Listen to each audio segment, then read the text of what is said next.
యేసు రక్తమే జయం పరిచర్య ప్రైజ్ ద లార్డ్. అక్టోబర్ 26వ తేదీ 2025. ఈరోజు దేవుని వాక్యము, పాపాత్ములు 100 మార్లు దుష్కార్యము చేసి దీర్ఘాయుషుమంతులైనను దేవుని యందు భయభక్తులు కలిగి ఆయన సన్నిధికి భయపడువారు క్షేమముగా నుందురు. ప్రసంగి 8వ అధ్యాయం 12వ వాక్యము. అవును క్రీస్తునందు ప్రియులారా, పాపం చేసేవారు అన్ని విధములైన లోక ఆశీర్వాదములతో సంతోషంగా ఉన్నప్పటికీ అది శాశ్వతం కాదు.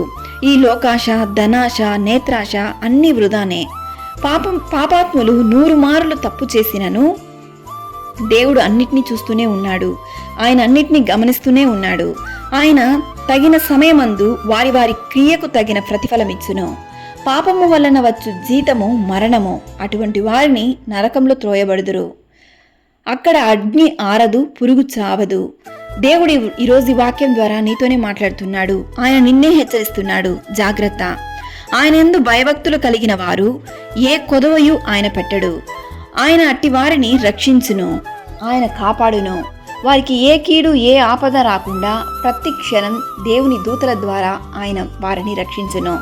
భూమి కంటే ఆకాశము ఎంత ఉన్నతముగా ఉన్నదో దేవుని యందు భయభక్తులు కలిగిన వారికి ఆయన కృప అంత అధికముగా ఉండును. కావున దేవుని యందు భయభక్తులు కలిగి జీవించి ఆయన ఆశీర్వాదమును పొందుకొనేదము. దేవుని సన్నిధిని వెతుకుదము.